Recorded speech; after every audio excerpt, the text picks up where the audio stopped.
Bueno, bienvenidos a este especial de TLV1. Agradecemos a todos los que nos estén acompañando. Y como siempre decimos, si entra a través de Facebook, ponga me gusta. Si entra a través de YouTube, suscríbase. Ayúdenos a difundir toda la verdad primero, que es un gran esfuerzo que hacemos a través de este medio de comunicación. Como habremos visto, en el inicio del programa lo dedicamos exclusivamente a el Día de la Raza, 12 de octubre. Día de la Raza, que es justamente lo que nos reivindica nuestra unión con la hispanidad, con España, con nuestro acervo cultural. Y por supuesto, acompañado de la cruz, ¿no es cierto?, de la evangelización, que fue lo importante en todo nuestro acervo cultural. Pero ¿qué pasa? El 12 de octubre se conmemoraba en todos los países iberoamericanos como un momento histórico en que la Europa occidental arribó por primera vez al continente americano. Y desde el año 1917, por decreto del entonces presidente de la Nación, Hipólito Yrigoyen, se recordó esa fecha bajo el nombre del Día de la Raza. Inclusive hay monumentos en la ciudad de Buenos Aires. La Constitución de 1994 comenzó a hablar sobre el tema de los derechos. La igualdad reconoce la preexistencia étnica y cultura de los pueblos indígenas argentinos, garantizando, entre comillas, el respeto a su identidad y derecho a una educación bilingüe intercultural. ¿Qué pasó? En el año 2007, el Instituto Nacional contra la Discriminación, la Xenofobia y el Racismo, el INADI, que hemos hecho un programa aquí con Cristian Rodrigo sobre el INADI como policía del pensamiento, presentó un proyecto, el INADI. Recordemos que el INADI es fundado por la DAIA, la Delegación de Asociaciones Israelitas Argentinas. Presentó un proyecto por el cual se proponía cambiar la denominación de esa fecha del Día de la Raza por el Día de la Diversidad Cultural o Día del Respeto a la Diversidad Cultural. Esta iniciativa llevó un decreto número 1584 del 2010 emitido por la presidenta Cristina Fernández de Kirchner. Todo esto lleva a que nosotros queremos reflexionar como canal nacional, como canal argentinista, como canal que reivindica nuestra raigambre hispano-criolla, o vamos a llamarla mejor indoamericana, indo-iberoamericana, vamos a hacerla bien completa, y católica, porque toda Hispanoamérica fue fundada con la evangelización, con la cruz de Cristo en nuestra América. Y eso fue lo que dio la fundación y la función del ser americano. Vamos a tocar este temita, que es un poquito urticante, pero que merece que lo toquemos por lo menos en unos pocos minutos. Y para mí es un placer presentarlo a Patricio Lons, periodista y investigador cultural, investigador histórico, llamémoslo, y experto en la hispanidad. Así que gracias, Patricio, por estar aquí conmigo. Gracias por invitarme, y es un gusto nuevamente estar acá en TLV1. Pero para nosotros es un placer tenerte. Y quisiera que me digas, Patricio, entre todos estos cambios que hemos mencionado directamente, inclusive el Ministerio de Desarrollo Social, ¿no?, invita a reflexionar y nos hace reflexionar como si fuéramos culpables de algo pasado, como si estos casi 522 aniversario del descubrimiento de América fue denostado del mundo indígena. Bueno, la dirigencia política nuestra, me parece, le gusta crear un sentimiento culposo a todos los argentinos. En España ocurre lo mismo. Sobre todo es muy fuerte después de la Guerra de Malvinas. La idea es que no sintamos orgullo de nada, que aborrezcamos nuestra historia, que nos sintamos culpables de cosas que no somos culpables. Pero fíjate que nunca se destacan nuestros logros, nuestras glorias, que son muchas, ahora son muchísimas. Sobre eso se tapa. Pregúntale hoy a un abogado de 30 años que te hable de las invasiones inglesas. No tiene la más remota idea. Te mezcla las invasiones inglesas de 1806 y 7 con la guerra de Malvinas, con el golpe de Estado, hace una mezcla y resulta que parece que Galtier estuvo en 1806 y Liniers en 1982 y nadie sabe nada. Y que Juan Manuel de Rosas era nazi. También, que era nazi, y que hizo el golpe del 76, que tampoco era nazi. Bueno, y mezclan todo y hacen una buena ensalada. Con lo cual se destruye. Y sí, porque se destruye el pensamiento. hay un no pensamiento, hay un vacío de inteligencia. Irigoyen es muy claro, él rescata esa fecha y se convierte en la fecha de asunción de mando presidencial. Irigoyen rescata todos los valores de la hispanidad. Pero en el fondo somos eso. Entonces, y Perón lo continúa. Perón tiene un discurso excelente sobre la hispanidad. Y cuando se habla del Día de la Raza, que ahora lamentablemente se cree que es un concepto racialista, moderno, genético, y no tiene nada que ver con eso. Perón hace referencia a la estirpe. Esa estirpe fundadora, adelantada, que fue capaz de llevar una civilización por todo el mundo. Porque, a ver, hay que largarse en 1492 a la tierra incógnita, al mar incógnito. Se suponía que iban a llegar a Asia, pero nadie tenía muy claro nada. Se supone que Colón tenía algunos mapas escondidos y demás, pero en el fondo eran todas presunciones. De hecho, Colón llega a América y se suponía que había llegado a las Indias. Y él haciendo mediciones, cuando vuelve, que el hermano le pregunta, pero ¿cuál es tu angustia? Es que creen que llegué a las Indias y creo que me topé con otra cosa en el medio. Entonces, es hasta varios años después, cuando se logra llegar a los mares del sur, o sea, al Pacífico, que se crea el reino de Darién y demás, que uno se dan cuenta que era un continente en el medio. Pero había muchísimas dudas al respecto. Entonces, cuando me hablan en la Constitución de 1994, el tema de la ley que es el Día de la Diversidad Cultural y demás, tratando de denostar el carácter hispano-católico que nos fundó, es una manera de denostar toda nuestra tradición. Lamentablemente los legisladores nuestros no investigan ni consultan investigadores ni historiadores serios, que Argentina los tiene y muchos, ¿no? Se comen, como digo yo, un pan Felipe, hacen historia de las piñas, porque en realidad pecan de ignorantes. Yo creo que si tomas un examen de historia argentina, hispanoamericana en el Congreso de la Nación, entre diputados y senadores, salen con -4 de calificación. Vos sabés que no encontrás legisladores intelectuales que vos digas, pero mirá qué hombre. Son cada vez hay más ignorancia. Ignorancia en el mundo político, especialmente de legisladores, y por supuesto una gran ignorancia en el mundo de los medios de comunicación. Los periodistas, por lo menos antes, eran investigadores. Hoy los periodistas chapucean de acuerdo a las órdenes que le manda el mandante o la corporación que tiene el turno, sea del Estado o sea privada, ¿no? Pero vos sabés que acá tuvimos hace unos tiempitos atrás, tocamos el tema de 1492, fin de la barbarie, comienzo de la civilización en América, que fue un libro que escribió Cristian Rodrigo.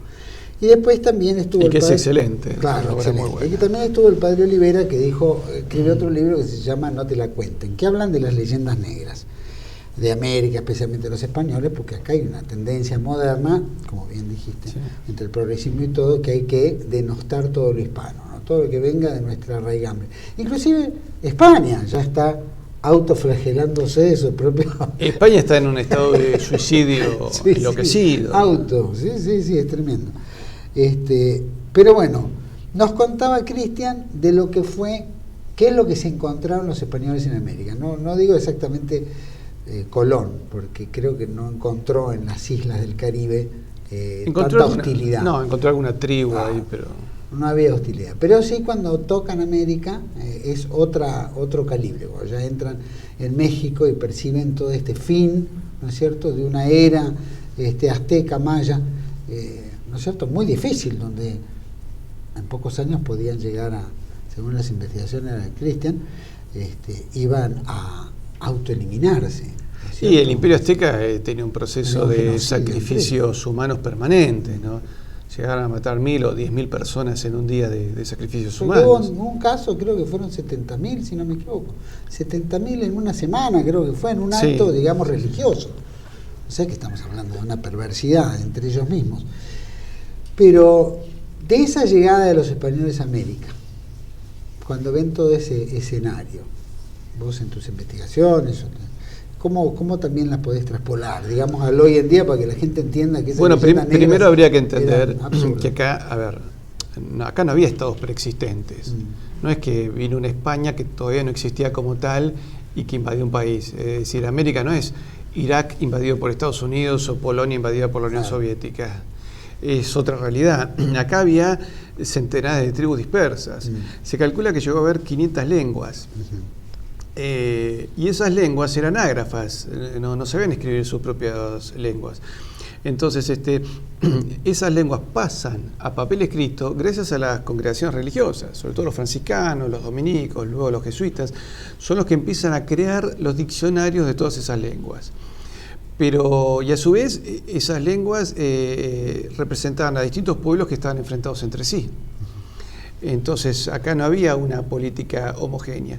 Y España lo que hizo fue darles un carácter homogéneo que les permitió a todas esas tribus empezar a entenderse, a compartir, y se empieza a mezclarse y a unirse. De hecho, España se mezcla con el nativo, ¿no es cierto? Entonces, no es que hubo acá genocidios. Es cierto que a veces, cuando hay dos pueblos que se unen, a veces hay enfermedades que se transmiten, y eso sí, por supuesto, provocó. Pero, por ejemplo, a veces en Puerto Rico se decía que había desaparecido una tribu, lo de los taínos. Los taínos habían casi desaparecido porque 9 de cada 10 hombres habían muerto en guerras con otros indios. Entonces quedaban 9 mujeres libres que se casaban con españoles. Entonces se fueron mezclando y quedan muy pocos taínos. Creo que queda una minoría en Cuba y una minoría en Puerto Rico. Pero eso no fue un genocidio, fue una situación natural. A ver, como en España, ¿quién tiene sangre visigótica pura? Los pueblos se unen. Digamos, hoy, ¿qué tendríamos que hacer? ¿Denostar a los aztecas, a los mayas o de repente a los incas? No, hay que entender cómo eran. Y evidentemente España logra no solo civilizar, sino que nos permitió un idioma común y una religión común para todo el continente. Y eso evitó muchísimas guerras. Porque si vos te fijas, cuando termina la Edad Media y se empiezan a crear los estados nacionales en Europa, se crean a partir de los idiomas. Es decir, cuando desaparece el Imperio Romano, las lenguas cercanas, más latinizadas, empiezan a tomar carácter propio. Entonces el francés toma carácter propio, el rumano, el portugués, el español y el italiano. Y las lenguas más alejadas del imperio vuelven a sus lenguas nativas, las lenguas sajonas, que por eso son más pobres. No hay muchos filósofos de noruego, ¿no es cierto? Son lenguas mucho más endebles. Las lenguas de pensamiento, por lo general, han sido las lenguas derivadas del latín. Lo cual ha llevado también a tantos enfrentamientos. En cambio, en América no. Fíjate que hubo pocas guerras entre nosotros. Y las guerras han sido incentivadas muchas veces de afuera. La guerra entre Bolivia y Paraguay fue un tema de petróleo.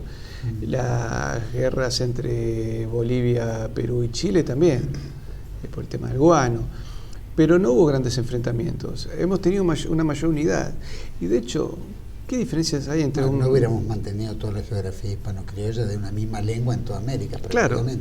Fíjate, por eso, fíjate que se ha buscado la destrucción de nuestra identidad. Me acuerdo que Roosevelt, creo que decía, el presidente norteamericano, creo que todo Roosevelt que estuvo acá, dijo: hay que impedir que la Argentina y toda América se mantenga unida, y para destruir la unidad hay que destruir la identidad católica. Entonces, de ahí que la cantidad de sectas que vienen de Estados Unidos. Por eso a veces yo no entiendo cómo a veces un argentino bien criollo, porque a veces un argentino que es hijo de alemanes o hijo de ingleses, que bueno, sea anglicano, sea luterano, lo entiendo. Pero hay argentinos puramente criollos que se meten en una secta evangelista. Eso es lo más antinacional que pueden hacer, porque directamente se va en contra de la identidad nacional.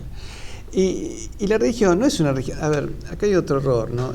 La Constitución de 1853 planteaba la evangelización de los pueblos aborígenes. Y uno decía: ¿y por qué hay que hacerlo? El catolicismo no es la religión de los blancos europeos. Sí es cierto que la población blanca, europea, católica, construye Occidente, pero en realidad viene de Medio Oriente. Claro. Yo presumo que los primeros apóstoles serían personas con la piel típica de los pueblos de Medio Oriente, que no son blancos. Entonces hay mucho de ideología en todo este tipo de situación. Una ideología que busca la destrucción de la identidad nacional. Porque si nosotros pensáramos los parecidos que tenemos entre nosotros, podemos replantearnos justamente una nueva confederación de estados. Nosotros en los últimos 200 años nos hemos dividido en 8 estados. Y si querés, en algún momento nosotros formamos una unidad desde Colombia, Ecuador, Perú, Chile, el Alto Perú, que es Bolivia, Paraguay, la banda oriental y nosotros, y Guinea Ecuatorial en África. y todo eso se fue desmenuzando. Si realmente nos planteáramos, en base a nuestras identidades comunes, volver a ser un Estado común, y seremos un Estado poderoso. Sin duda, sin duda. Bueno, era la gran América, ¿no? La patria grande que hablaba tanto Juan Manuel de Rosas también y tantos otros, ¿no? No esta patria grande semántica, frívola que plantean hoy en día. ¿O tiene no, que tiene, yo creo que no hay ningún tipo de similitud entre una cosa y la otra, ¿no? Ahora la Constitución de esta del 94 dice rescatar las lenguas aborígenes. Las lenguas aborígenes se había encargado la Iglesia. Fueron los procesos independentistas que prácticamente empezaron a abolir las lenguas originales. Y así fue el desastre que se hizo y los resentimientos que se crearon. Pero en realidad, y además el tema de la hispanidad, no es un concepto, porque uno lo ven como un concepto derechoso, de catolicismo ultramontano. Fíjate que Manuel Ugarte, que era socialista, él planteaba una Hispanoamérica unida. Pero Perón también lo planteaba desde otra posición. Pero incluso vos sabés que hasta León Trotsky, un día hablando con socialistas argentinos, le dijo: es imposible una revolución socialista en América, porque ustedes son un solo país dividido en 25 estados. Traten de unificarse, desarrollar un estado, un capital nacional, y después hagan la revolución. Y lo decía Trotsky, fíjate que está en la otra punta del perfil, del arco ideológico. Pero es cierto que la identidad hispanoamericana está dada básicamente por la fe y por la lengua. Vos sabés que, según el gobierno nacional, el 12 de octubre debe ser un día de reflexión histórica y diálogo intercultural. Y bueno dice esto, deja atrás, qué sé yo, los excesos, el proceso de la conquista de América, en fin. ¿Hubo en algún momento que se atentara? Por ejemplo, vamos a hablar de nuestro país, ¿no? En realidad, porque es donde guadañan el Día de la Raza, ¿no? ¿Hay algo que nosotros nos tengamos que sentir culpables contra alguien, contra un mundo aborigen, originario, llamémoslo entre comillas, como para decir no tiene que existir la raza, o la raza implica solamente la española? No, mira, habría que contar una cosa, cuál era la relación. Por eso te decía, sería bueno que los políticos reflexionen. ¿Cuál era la actitud de los pueblos aborígenes, incluso antes de la independencia? Muchísimos habían accedido a título de don y títulos nobiliarios. Muchísimos, sobre todo en Perú. Bueno, todos tenían. Sí, pero a los caciques se les había otorgado títulos, blasones y escuelas para sus hijos, ¿cierto? Y tierras reconocidas y tierras con una fuerte autonomía, donde estos caciques, muchos de ellos ennoblecidos, tenían directamente autoridad. Todos esos derechos se van perdiendo a partir de 1810. Y vos tenés, por ejemplo, la población charrúa que estaba en la banda oriental fue masacrada después de la independencia, en un proceso de sistemática masacre, a punto tal que los últimos fueron llevados a Bélgica y expuestos en un zoológico. Fue todo un escándalo cuando la población belga, al descubrir que eran seres humanos, se quejó y fueron liberados. Y algunos de ellos quedaron. Quiere decir que la república, o la democracia, entre paréntesis, trajo esos enfrentamientos. Los movimientos independentistas primero acabaron con los derechos de todos ellos, acabaron con las propiedades de los indígenas sobre la tierra.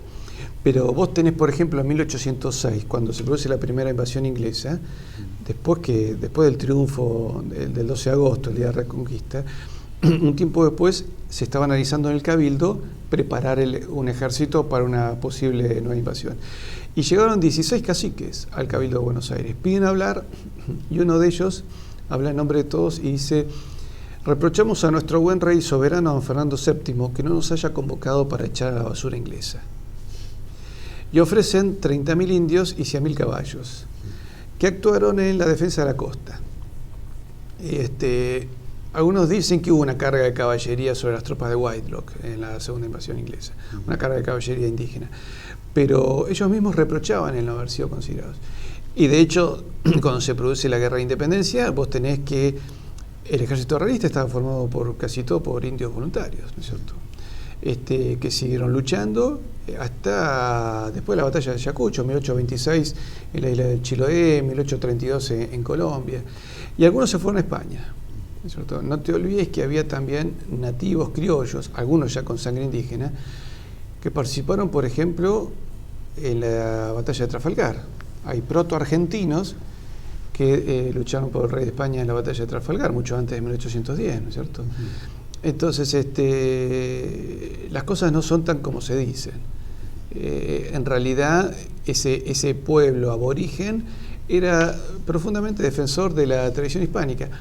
Hay un periodista mapuche que dice, al comienzo, como todos los encuentros entre culturas, hay choques. Dice, nosotros el primer choque que tuvimos con los españoles, sobre todo los mapuches, fue un choque violento. Pero fueron los españoles los que nos permitieron, por ejemplo, pasar a papel nuestra lengua y salvarla. Son los españoles los que nos enseñaron a edificar viviendas, hospitales y escuelas. Así que en realidad, a pesar del primer choque que tuvimos, debemos agradecerle a España. Y sí es cierto que hubo en un momento, en el siglo XVI, en la zona de, podemos decir, Centroamérica, en algún momento en el Perú también, algún abuso de algunos encomenderos. Siempre pasa eso. Pero a ver, Juan Manuel, no tenemos abuso de nuestros concejales, legisladores, gobernadores. Al presidente de la República. Claro, que, y tenés uno que dice, si no te gusta que yo use el avión para que vaya a salir con mi novia, el avión oficial, para que salga con mi novia, presenta una lista y presentate de candidato. Eso directamente es un insulto, es una burla.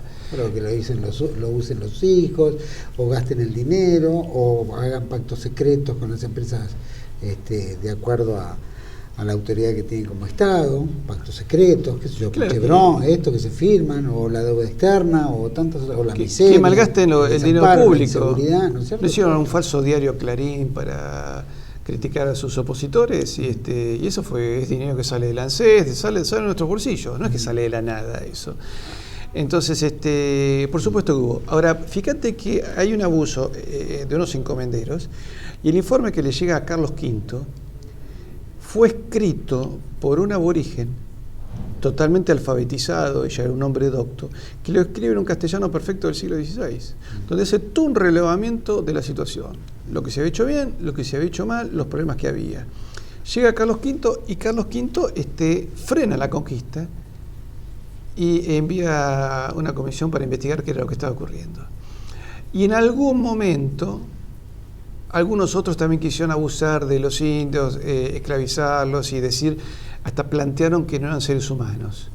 Entonces, Carlos V hace intervenir a la Santa Sede, se produce lo que se llama controversia de Valladolid, donde se analiza el tema, no, son seres humanos, y es la Iglesia la que sale en defensa de los pueblos aborígenes y le pone un freno a los encomenderos. Ahora, estas cosas se corrigen, luego alguien la trampea, se vuelven a corregir. Es el devenir de las civilizaciones.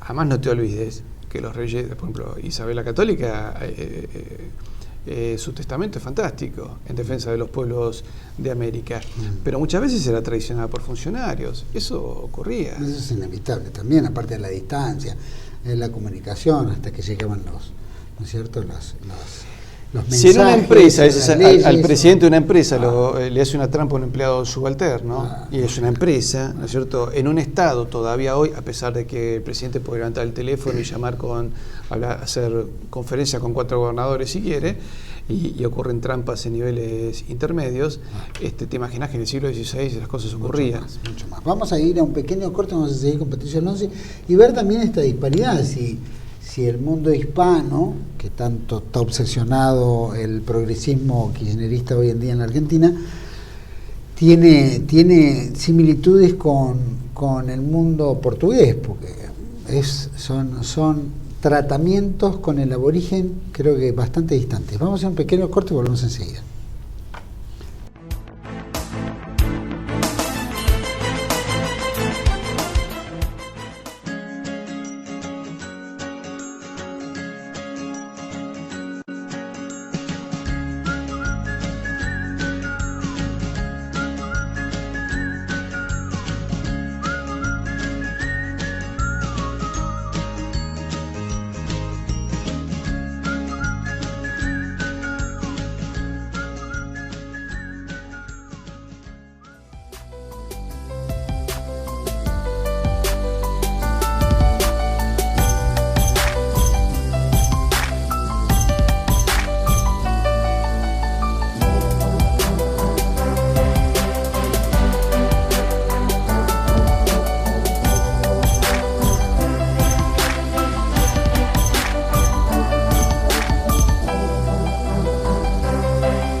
Bueno, seguimos aquí en este especial de Tele-B1 1492 con Patricio Loms.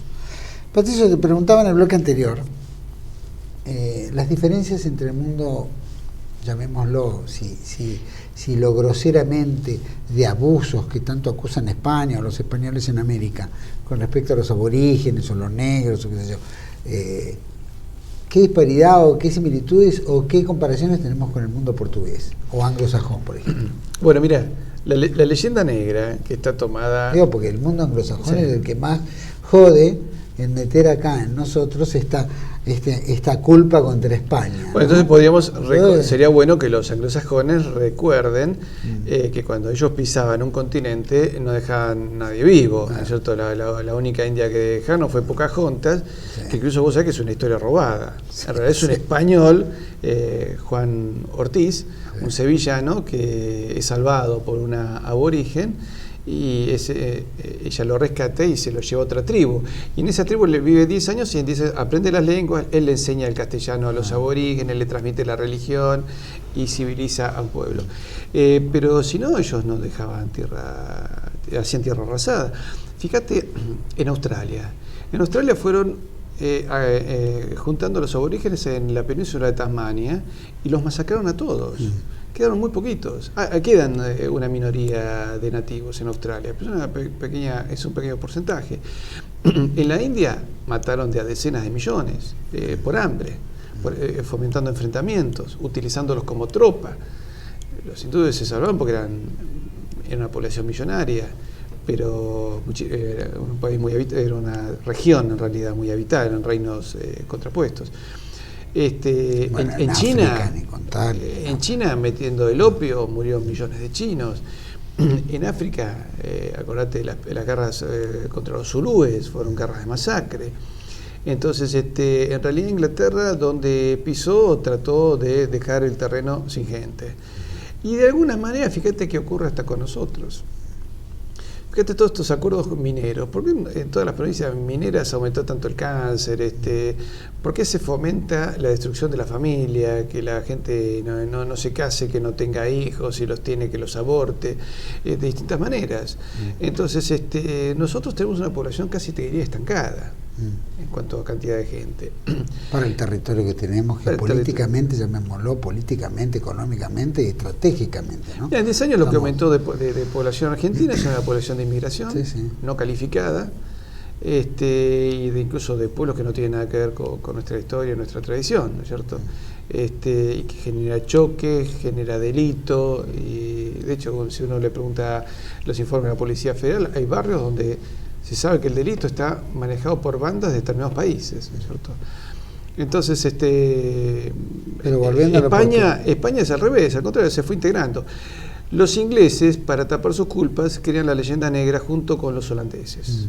Hay un holandés que plantea todo este tema, y hace un libro con dibujos de mostrar a los españoles cometiendo carnicerías aquí y allá.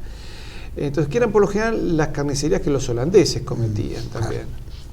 O que los ingleses, ellos tenían letra propia para inventar leyendas. Y los portugueses sí eran esclavistas. En Castilla el tema de la esclavitud fue algo que Isabel la Católica lo fue reduciendo hasta terminarlo, ¿cierto? Fernando el Católico terminaba haciendo siempre lo que quería Isabel. Bueno, la prueba están pocos negros que hay en Iberoamérica, ¿no es cierto? Fuera de Portugal, fuera de Brasil, perdón. Brasil, que es colonia portuguesa. Y después tenés negros en las colonias inglesas, como por ejemplo Jamaica. Y Colombia también. Colombia hay también un poco. Acá vinieron pocos. Acá también la iglesia era un freno moral. Y después algunas congregaciones los educaban, los alfabetizaban medio en secreto.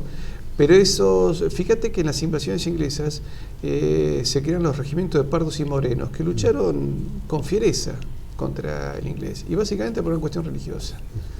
Estaban totalmente cristianizados, sabían que los ingleses eran protestantes y lucharon con ferocidad contra ellos.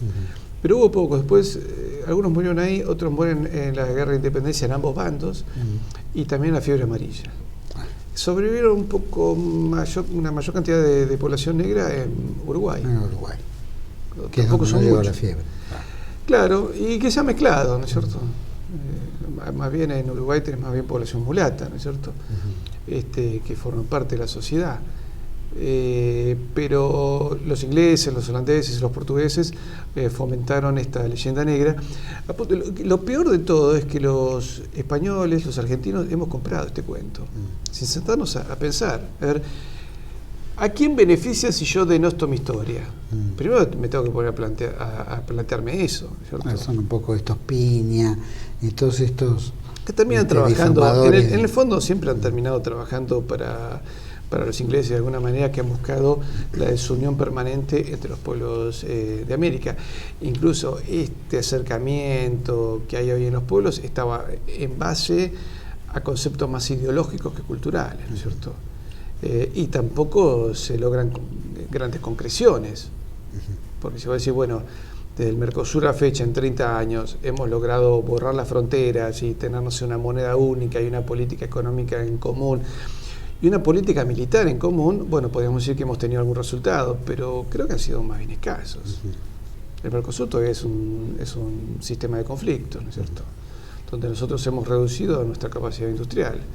Es curioso este ataque anglosajón sobre el mundo hispano, porque uno lo ve, por ejemplo, si alguno visitó Washington en el monumento de Lincoln o el monumento de Jefferson, que tienen estas grandes placas a los costados del monumento, donde habla del hombre, las libertades, qué sé yo, el reconocimiento, la interconexión con Dios, ¿no? Bien iluminista, sí. ¿No es cierto? Pero lo curioso es que ellos hasta hace 30 años, los negros, no tenían acceso a los colectivos ni a los baños públicos, ¿viste? Tenía que haber baños para negros, colegios para negros, es decir, y hasta hace poquito los holandeses, ¿no es cierto?, en Sudáfrica. Bueno, y mirá, vos lo nombraste a Lincoln y a Jefferson, ellos eran esclavistas también, claro, o sea, sí. Lincoln, antes de la presidencia, él tuvo esclavos. Luego, bueno, toma la bandera de la esclavitud, pero la guerra de secesión tampoco fue por el tema de la libertad de los negros. Había otros intereses. Había dos modelos en disputa, dos modelos económicos.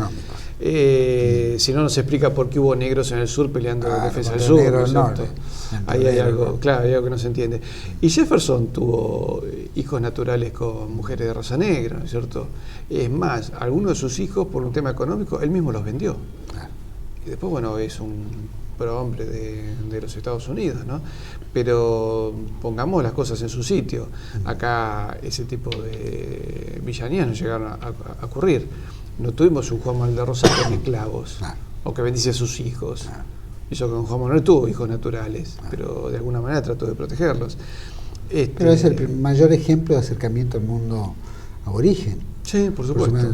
Sus campañas al desierto, y mira que la campaña del desierto de Rosa fue al mundo civilizado.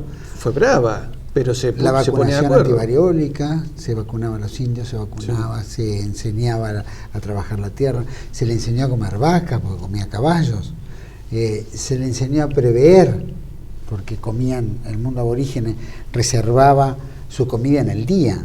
Después salía a cazar, de acuerdo a la necesidad del hambre que tenía, como los animales. Entonces, se gesta toda una cuestión de prevención.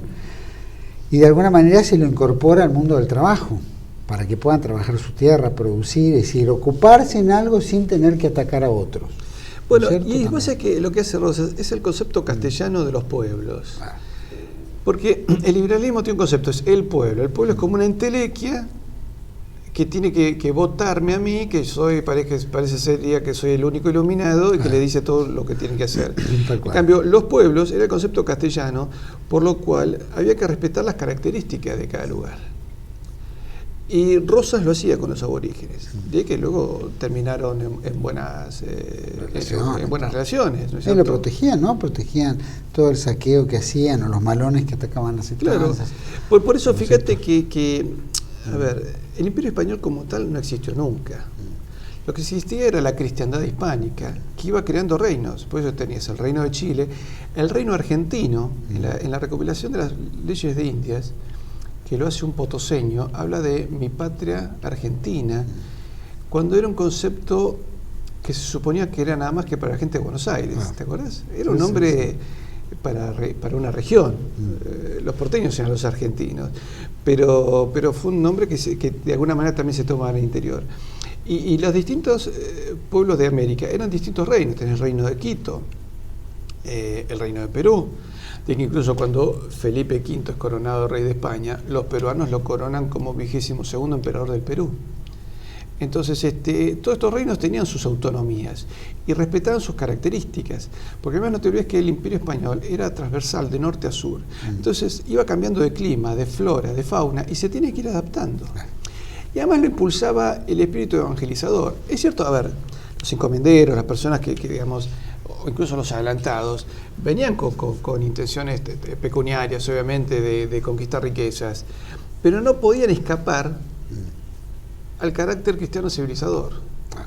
Mira, una guerra común, la gente que escapa de la guerra, escapa por desesperación, pero también escapa por una mejor vida, es decir, una prosperidad, por tranquilidad. Nadie se mueve de un lugar a otro si es próspero en un lugar. Se traslada si no hay prosperidad y trata de buscar la prosperidad. Acá es un ejemplo permanente. Los argentinos nos hemos materializado, nos importa ahora más la plata, nos importa más saber cuánto tenemos, qué tenemos, lo material, que lo que era lo espiritual, que era lo que más predominaba, por lo menos en parte, de nuestra cultura. Y esto sí fue variando, esto sí fue cambiando. Y es un poco lo que vos planteás acá. Había otro espíritu, un espíritu evangelizador, más allá de ver si había oro, plata o riquezas, ¿no? Sí, por supuesto. Ahora, y de hecho, además por ejemplo, cuando se habla del tema del oro y la plata, vos sabés que toda la cantidad de metales que se fueron de América a España en 3 siglos, es el equivalente de toda América a la producción de un año de la minería peruana. Y además, eso volvía en elementos. Es decir, vos pensás que los aborígenes pasaron de tardar 40 días para sembrar una hectárea a tardar un solo día. Entonces, a los indios les decía a los españoles, ¿te gusta el oro? Sí, pero yo quiero asadones, quiero arados, quiero herraduras, quiero caballos. Entonces, con el oro, que para el indio no tenía ningún valor económico, adquirían los bienes que sí tenían un valor concreto, un valor de producción. Entonces, España en esos 3 siglos fue creando también cultura y universidades. Vos fíjate, cuando España se va de acá, dejó 25 universidades fundadas. Cuando Inglaterra le hace la guerra a las 13 colonias americanas, no había dejado nada. Creo que Harvard era una escuela. Era una escuela terciaria, pero nada más. De hecho, había colonos norteamericanos, digamos, ricos, que enviaban a sus hijos a estudiar a las universidades de la hispanidad. Eso existía. Y existía una industria en ciernes cuando ya España, digamos, se tiene que ir de América. Pero deja toda una cultura, deja una civilización. Yo creo que faltó tal vez dejar una dirigencia mejor formada, eso puede ser, porque también, a ver, el corte fue abrupto y fue con una guerra que duró 15 años. Una guerra que en algunos lugares, por ejemplo, no fue pedida. Los peruanos nunca habían pedido la independencia. La independencia se la lleva la flota de Lord Cochrane, ¿no? la flota británica, con todos los análisis que podríamos hacer sobre eso. Pero a los pueblos también del Caribe es el ejército del general Rooke, un general inglés, con casi 8.000 hombres y una flota inglesa, armamento inglés y financiamiento inglés, bajo el mando de Bolívar. Pero en realidad es Inglaterra la que opera en la destrucción de nuestra nacionalidad. Pero en su momento había una unidad muy concreta. Vos pensás que incluso al comienzo de nuestra historia independiente, los próceres eran intercambiables. Hubo jefes de Estado chilenos que eran de origen peruano, peleaban acá, iban a otro lado. Uno de ellos, creo, Bello, que fue una figura política en Chile, era caraqueño, ¿no es cierto? Cornelio Saavedra era alto peruano, también que era alto peruano en aquel momento y con nosotros formamos un solo estado. Pero hubo un famoso gobernador de Salta que era montevideano, porque adheríamos a un espíritu de una misma civilización. Bueno, no se podía distinguir un sector del otro porque éramos todos un mismo sector. Éramos hijos, ¿sabes qué? De esa magna cristiandad europea que luego se crea en la cristiandad hispánica. Y esa cristiandad hispánica es la que nos trae a nosotros un salto del neolítico a la edad moderna. Vos pensás que en el 1500, 1600, 1800 los indios todavía vivían en taperas y Roma en el siglo I había creado las termas de Caracalla. Entonces, había un trasvasamiento cultural. Pensá que el 90% de la dieta cárnica y cerealera de América fue aportada por Europa. Y América le aportó a Europa el chocolate y tantas cosas más, ¿no es cierto? Tantos productos naturales que llegaban de América a Europa. Pero ahí sí hay un intercambio interesante donde nos enriquecimos mutuamente. Pero lo que no se puede decir es que acá hubo una política de saqueo, ¿no es cierto? Sino que, digamos, el oro y la plata se convirtió en universidades, se convertía en arados, se convertía en desarrollo. Bueno, pero está todo lo que dejó, claro, ¿no es cierto? La universidad la cruza, es decir, todas nuestras diferentes, digamos, diferencias raciales entre el criollo, el mulato, etcétera, ¿no es cierto? Todo. Además, si cuando caminás por América basta verlo, está a la vista. A ver, esto no es una Europa trasladada. Sí, es cierto, España nos trajo, como hemos dicho más de una vez, la filosofía griega, la fe de Tierra Santa, el orden romano y ese coraje español. Pero después la cantidad de amigos que tenemos con la piel oscura es porque tienen sangre india. Entonces esto significa que deberíamos considerar el 12 de octubre como una fecha, llamémoslo patria, sí, o por supuesto, una fecha del Día de la Raza Real. Sí, sí. De la raza, que es ese concepto de estirpe, ¿no? Ese espíritu civilizador. Por eso cuando algunos decían que había que sacar el momento Colón porque era un prócer extranjero, pero eso es una burrada que hasta da vergüenza repetirla. Es decir, no fue vergonzoso, ¿no? Pero por supuesto, nuestros ancestros, por ejemplo, los que tienen ancestros europeos, no hubiesen tenido un continente donde refugiarse. ¿Cuántos que tienen sangre europea que vienen de abuelos, tatarabuelos, que vienen escapando de una guerra, de persecuciones y demás? Si Colón no hubiese traído la Cruz América. Entonces, Colón es un prócer común a todos nosotros. El 12 de octubre debería ser una fecha común a toda la hispanidad y como algunos emblemas, el emblema de los Reyes Católicos. Y deberían estar en cada escuela de nuestro país. La aspa de Borgoña, que es la bandera común con la cual toda América luchó contra Inglaterra incluso. Debería ser una bandera común. Yo siempre digo, cuando se hace la cumbre iberoamericana, además las banderas locales, tendríamos que tener las aspas de Borgoña. Y no como algún periodista dijo en el acto del 12 de octubre, había aportado la bandera de los Reyes Católicos y dijo, vimos unas banderas raras. Puedo decir que la bandera de los Reyes Católicos, el estandarte de los Reyes Católicos es una bandera rara. Pero bueno, realmente lo que pasa es que se ha perdido. Hay una falta de cultura en los periodistas que da vergüenza. Se ha perdido el contacto en eso. Decime una cosa como última pregunta. Sabiendo que la Raya es fundadora del INADI y INADI es la creadora de romper con la tradición del 12 de octubre, del Día de la Raza, y transformarla en la diversidad cultural, yo te pregunto, ¿esta cuestión hispánica atenta contra, digamos, la comunidad judía, contra las mujeres, los homosexuales? Es decir, de lo que representa el INADI. ¿No es Yo creo cierto? que el 12 de octubre puede atentar contra el que tenga ganas de sentirse atentado, pero a ver, el médico de Isabel la Católica, un médico judío que la ayudó a alumbrar sus 5 hijos, ¿no es cierto? Incluso a Juana, que es la madre de Carlos I, que es el gran emperador de la hispanidad. Entonces, que ella le ofrece quedarse cuando se produce la expulsión. Pero ¿cómo deberíamos tomar nosotros esto? Me parece de que alguna manera no nos ofende que un X grupo, colectividad, que ni siquiera es la colectividad, son, ¿no es cierto?, la delegación de asociaciones israelitas en la Argentina. Incluso ¿Qué tiene que ver ellos, aparte los pro-ingleses y qué sé yo, que siempre están, ¿no es cierto?, como los mapuches, que tienen oficina en Londres y tantos otros, que tentan contra nuestra cultura, nuestra fe, nuestra espiritualidad, contra nuestra raigambre, contra nuestro territorio, ¿no? Es como medio violento. Mira, yo lo que le contestaría a todos es, primero, que es una fecha común a toda América, no tiene por qué nadie sentirse afectado. Creo que buena parte de los judíos argentinos, cuyos abuelos vinieron escapando de situaciones terribles en Europa, han tenido un continente justamente gracias a España. Se han dado la oportunidad y han hecho mucho dinero también acá, ¿no? Tendríamos que acusarlos que son tan criminales como los españoles que vienen a buscar el oro. En la guerra de Malvinas hay veteranos, soldados veteranos que son de religión judía. Así que yo creo que, como decía Evita, la leyenda negra fue una leyenda que se escribió para engañarnos. Y se engaña el que quiere ser engañado. ¿no es cierto? Si uno tiene ganas de menospreciarse, bueno, es problema de cada uno. Pero me parece que tenemos que ver en esto una gran gesta, que por supuesto tuvo sus grises, sus sombras, como lo tiene, a ver, todo gran desarrollo humano.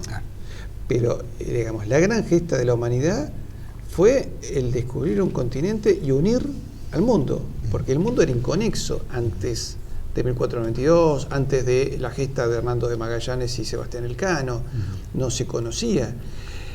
Y España civilizó, unió al mundo, llevó una moneda que dio prosperidad a todo el mundo. Acuérdate que la moneda americana llegaba hasta, llegaba hasta Asia. Filipinas, China, Japón, circulaba la moneda, el real de A8, ¿no es cierto? Que ese es el motivo por el cual nos destruyeron y por el cual nos siguen destruyendo, porque ¿sabes qué? Nosotros en el fondo somos un mercado común, el mercado común iberoamericano, somos 700 millones de personas. Si empezamos a pensar en nosotros, primero, el 95% de lo que necesitamos lo podríamos comerciar entre nosotros, ¿cierto? Sin necesidad de monedas extranjeras, de divisas y demás. Y terminaríamos acercando nuestros valores monetarios y podríamos tener acciones en común. Yo siempre digo, hasta tenemos que tener equipos en común. ¿No es cierto? Yo siempre digo, cuando los Pumas juegan, Uruguay tiene pocos jugadores de rugby, deberían ser incorporados. Deberíamos tener una selección de fútbol argentino-uruguaya, por ejemplo. Entonces, deberíamos tener un sistema de defensa común, un sistema de colaboración para desastres. Es decir, hay un terremoto en México, tenemos que ser 25 naciones con un sistema unificado para ayudarnos, para ir a socorrernos, por ejemplo. Y si hay una guerra y una de las 25 naciones es afectada, tenemos que salir los 25 a defenderla. Si hay un conflicto entre dos de estas naciones, las demás naciones tenemos que estar en el medio para impedirlo. No tiene que volver a haber una guerra entre Perú y Ecuador, entre Bolivia y Paraguay, entre Chile y sus naciones limítrofes, ¿no es cierto? O entre Honduras y El Salvador. Pensé entre Honduras y El Salvador una guerra por el fútbol, por un partido de fútbol hubo 900 muertos. Sí, una guerra del fútbol. Bueno, eso no puede volver a ocurrir. Bueno, es que a veces las guerras se dan. Yo no sé si se dan tanto por la guerra del fútbol o la venta de entradas, como ocurrió con nosotros en Brasil, ¿no es cierto? Que capaz que alguien se quedó con la plata, ¿no? Porque generalmente las guerras son económicas. Por lo general tienen un trasfondo económico muy fuerte. Pero nosotros, justamente gracias a España, en nuestro continente hemos tenido pocas guerras. Sí. Toda guerra es lamentable, ¿cierto? Pero hemos tenido pocas guerras. Fíjate que en cambio Francia y Alemania en un lapso de 70 años tuvieron 3 guerras durísimas y 2 de ellas fueron las guerras más bestiales que sufrió la humanidad. Ese tipo de conflictos a ese nivel no hemos llegado a tener. Patricio, muchísimas gracias, fue riquísimo el programa, por lo menos para hacer trabajar un poco la cabecita. Te agradezco mucho. Gracias a vos por haber acompañado. A todos ustedes, como reflexión, en realidad nosotros lo que estamos viendo es que bueno, pasaron 522 años del descubrimiento de América, hay que denostar todo lo que es español, porque el nuevo progresismo cultural kirchnerista, pro anglosajón, pro extranjero, porque no es nuestro, nos imponen determinadas leyes, como nos han venido sucediendo con la Constitución del 94, etcétera, etcétera. Pero sí, lo que vemos que es como algo diabólico, ¿no? Como un mal, como un diablo que está suelto. Entonces tienen que confundirnos permanentemente. Nosotros tenemos que odiar a nuestros antepasados como de alguna manera hacen romper el hilo conductor de la familia. Si uno odia a su madre, odia a su esencia. Si nosotros odiamos a España, entonces rompemos nuestro hilo conductor con nuestra madre patria, que nos dio todo. Más allá de, como recién decías, algunos puntos que haya podido haber abuso. Es lógico, en una extensión tan grande, en diferentes expediciones adelantados, hay buenos, malos, como hay en todo. Por lo tanto, eso puede haber ocurrido, pero eso no significa que toda la campaña haya sido terrible, ¿no es cierto? Y que se haya transformado en una leyenda negra donde tenemos que odiar a nuestra esencia de raigambre hispano-criolla, ¿no es cierto? Eso es como que alguien quiere hacer que esto se corte. Y si esto se corta, nosotros perdemos el quiénes somos. Todos tenemos la necesidad de identificarnos dónde estamos. Las madres, abuelas, tías, primos, todo de Plaza de Mayo están buscando a sus padres. ¿Por qué? Porque necesitan el hilo conductor con quién era su padre, su madre, etcétera, para poder hilar y cerrar esas baldosas de su propia historia. Bueno, en nuestra cultura pasa exactamente lo mismo. De la misma manera que se acusa a la España que vino, que a estafar, a llevarse, a matar y qué sé yo, lo vemos en el día de hoy. Pero lo vemos trasladado en una economía con las grandes corporaciones. Vemos en las mineras, lo hidrocarbúrico, etcétera. Y vemos los grandes monopolios anglosajones por general, anglosajones, porque no conozco grandes corporaciones iberoamericanas, pero las anglosajonas están repartidas en todo el mundo, de las cuales se extrae toda la riqueza, y lo podemos ver en nuestro propio país. Entonces, ¿son ellos más antihispanos de lo que ellos alegan contra la hispanidad? Es decir, ¿qué calibre de categoría tendríamos que ponerlo? ¿Por qué, por ejemplo, nosotros que nunca tuvimos ningún inconveniente ni con nuestra lengua, ni nuestra formación, ni nuestra religión, ni nada, tiene que haber una organización como la DAIA, a través de las presiones internacionales, creando el INADI, para que ataque la esencia de lo que hace a nosotros, que es nuestra hispanidad y nuestra religión? Porque se hace eco al poco tiempo la Presidenta de la República en retirar el monumento a Colón, que es la esencia de la hispanidad en toda América. No es que conquistó solamente en Centroamérica, fue y volvió de España, sino que gracias a todo esto es debido a Colón. Si no fuera por Colón no hubiera habido todo esto, o hubiera pasado muchos años después, pero no hubiera habido ni mundo anglosajón, ni mundo portugués, ni mundo hispano. Entonces, si no fuera por Colón, a Colón lo tenemos que venerar, nos guste o no nos guste. Porque no es un problema de gusto, es un problema de historia. Es como hace el gobierno, saca el cuadro de Videla. Podrá gustarnos o no Videla, pero Videla es parte de nuestra historia. Nos guste o no nos guste, no podemos borrar. Así pasó, de la misma manera que este gobierno progresista, anti-argentino, defiende estas cuestiones y trata de borrar de la historia determinados personajes y perseguir, y qué sé yo, que es una cuestión, parece hebraica, porque tiene que ser una guerra perpetua y nunca se tiene que resolver. De la misma manera lo hizo el liberalismo en la Argentina, anulando nuestra historia de la Confederación Argentina. Y Rosas era el malo, entonces no tenía que figurar en ningún lado. Y por supuesto denostarlo. Y de la misma manera hoy vamos hacia nuestra historia inicial, ¿no? El virreinal, la colonia, etc. Entonces, lo que creemos como argentinos es no tener que prendernos en esto, que estas leyendas negras sean un mambo de ellos, pero que no nos involucren en romper nuestra cultura, nuestra forma, nuestra educación, nuestra fortaleza, que es justamente el ser católicos, el ser cristianos, el ser argentinos, el hablar el castellano como idioma de Castilla, que son nuestros fundadores, que tener cariño hacia nuestra madre patria, porque si no fuera por la madre patria no estaríamos aquí. Y todas esas esencias que nos hacen a lo nuestro, el gaucho, el criollo, todo eso deriva de la hispanidad. Entonces, no hay que denostar. El 12 de octubre es el día de la raza. El 12 de octubre es el día de la hispanidad. El 12 de octubre es el día de nuestro nacimiento. Como hombres, como criollos, como lengua y como Cristo, como cristianos.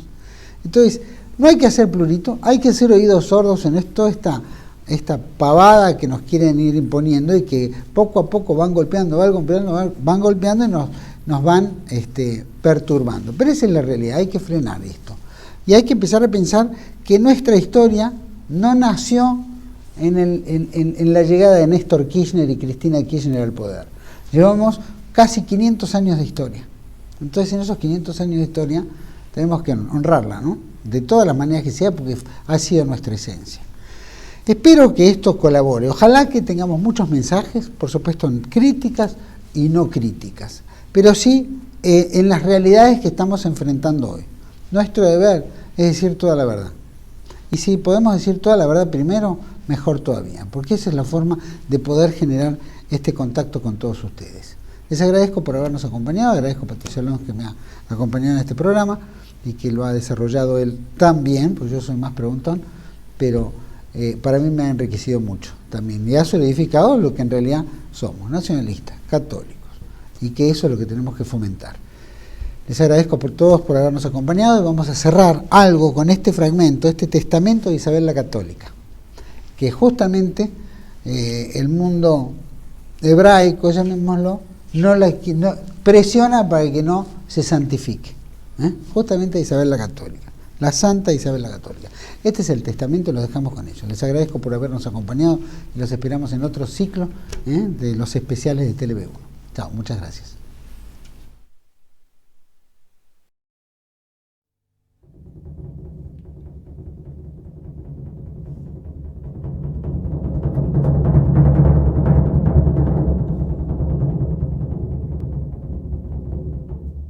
Yo, doña Isabel, reina, estoy preparada para morir.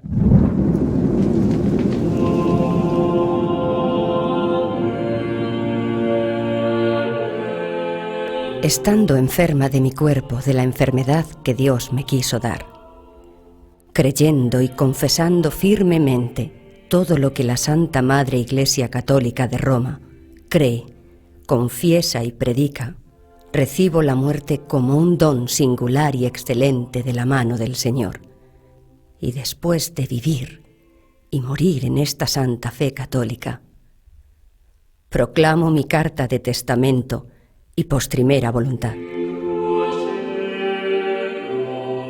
Me encomiendo en manos de nuestro Señor Jesucristo y de su eterno Padre, al cual confieso y reconozco que me debo toda, por los muchos e inmensos beneficios, generales y particulares, que yo, indigna y pecadora, he recibido, los cuales sé que no basta mi flaca fuerza para agradecerlos, ni como el menor de ellos merece.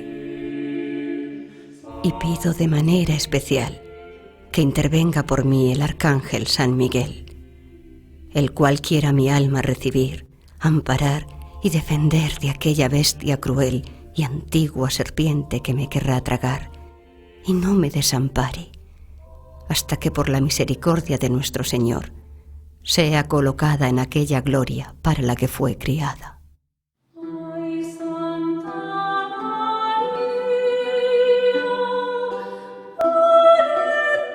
Quiero y mando que mi cuerpo sea sepultado en el monasterio de San Francisco, que está en la Alhambra de la ciudad de Granada, vestida con el hábito del bienaventurado San Francisco, en una sepultura baja que no tenga bulto alguno, salvo una losa baja en el suelo, llana, con sus letras esculpidas en ella.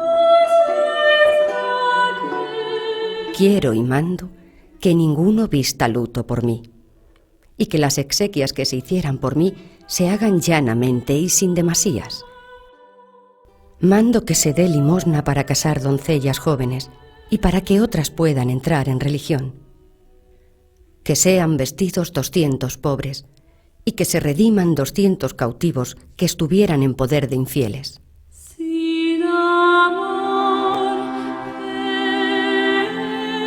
Quiero y mando que si el Rey y Señor eligiera sepultura en cualquier otra iglesia o monasterio de mis reinos, que mi cuerpo sea allí trasladado y sepultado junto con el cuerpo de su señoría.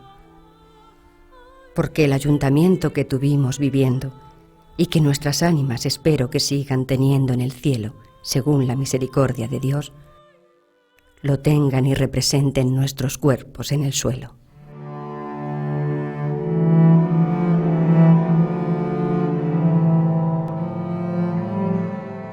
Tras el doloroso fallecimiento de mi hijo Juan, contando con 19 años de edad, de mi querida hija Isabel y de mi nieto Miguel, ordeno y establezco e instituyo como mi universal heredera de todos mis reinos después de mis días a la ilustrísima princesa doña Juana, mi muy querida y amada hija primogénita, y cuando Dios me lleve, sea nombrada reina.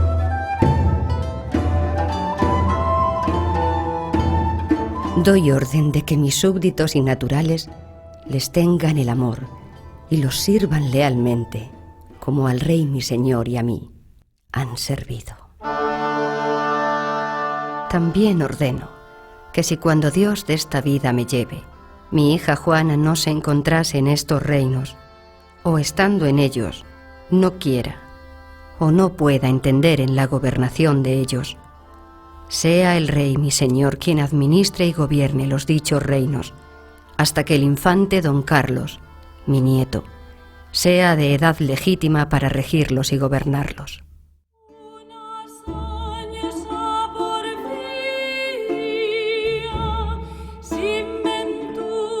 Ruego y mando a la dicha princesa mi hija y al dicho príncipe su marido, que como católicos príncipes tengan mucho cuidado de la honra de Dios y de su santa fe, velando y procurando la guarda y defensa y ensalzamiento de ella, y que no cesen en la conquista de África y de pugnar por la fe contra los infieles, y que siempre favorezcan mucho las cosas de la Santa Inquisición contra la herética bravidad.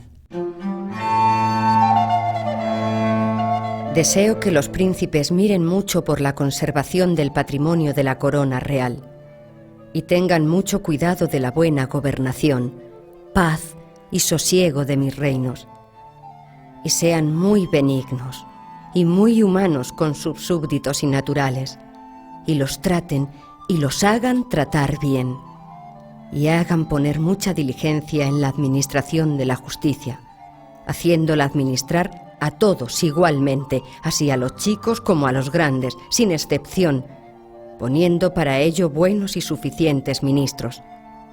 Pues he sido informada de que algunos grandes y caballeros de mis reinos impedían a los vecinos y moradores de sus tierras que apelasen ante nuestras chancillerías, como estaban obligados, por lo que tales personas no alcanzaban cumplimiento de justicia, y este es un derecho inabdicable e imprescriptible que no se puede apartar ni alienar de la corona real. Ordeno a mis sucesores examinar si las rentas de las alcabalas son de calidad y si se podrían perpetuar y llevar adelante justamente y con buena conciencia, de manera que estas y otras rentas reales se cobren y recauden sin que mis súbditos y naturales sean fatigados, ni reciban vejaciones ni molestias. Encargo a mis herederos que se hagan juntar un prelado de ciencia y conciencia con personas doctas y sabios experimentados en derecho para que vean las dichas leyes del fuero y las compilen en un cuerpo más breve.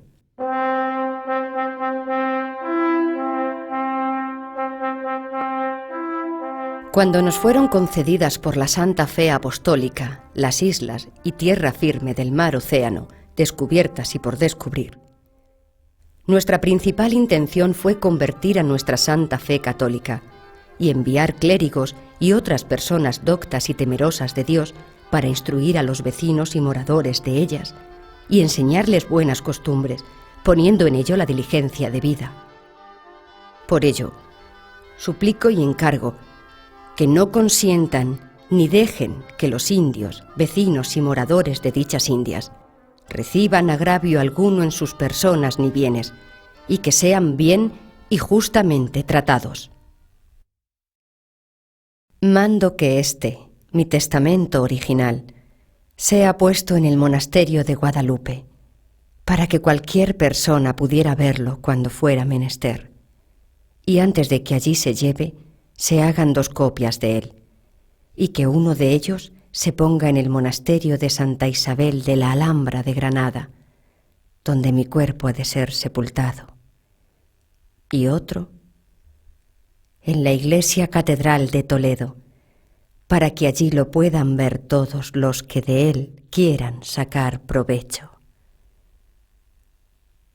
Yo, la reina.